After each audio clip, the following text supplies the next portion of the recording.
In this guide, I'll show you how to delete games on your Nintendo Switch and free up space. So the first thing you want to do is go to System Settings in the bottom right. Then on the right sidebar, you want to scroll all the way down until you see Data Management, and you can scroll over to the right and go to Manage Software. Now from here, you should see all the games and apps you've downloaded on your console. So go ahead and select the game you want to delete. And then we're going to go down to Delete Software.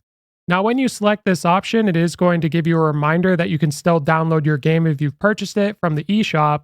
I'm going to select Delete at this point, and it's going to delete the software. Now, that's not all because the save files are in a different spot, so press B, and we're going to go back to System Settings Data Management, and we're going to scroll down and go to Delete Save Data hidden at the bottom. So when you select this, you'll see all your saved files, so go ahead and select the game if you want to delete the save file. And we're going to select Delete Save File for this user, and it's going to give one final warning saying you can't recover it if you delete it, so I'm going to go ahead and delete it now. If this video was helpful, like and subscribe to the channel, and we'll see you in the next one.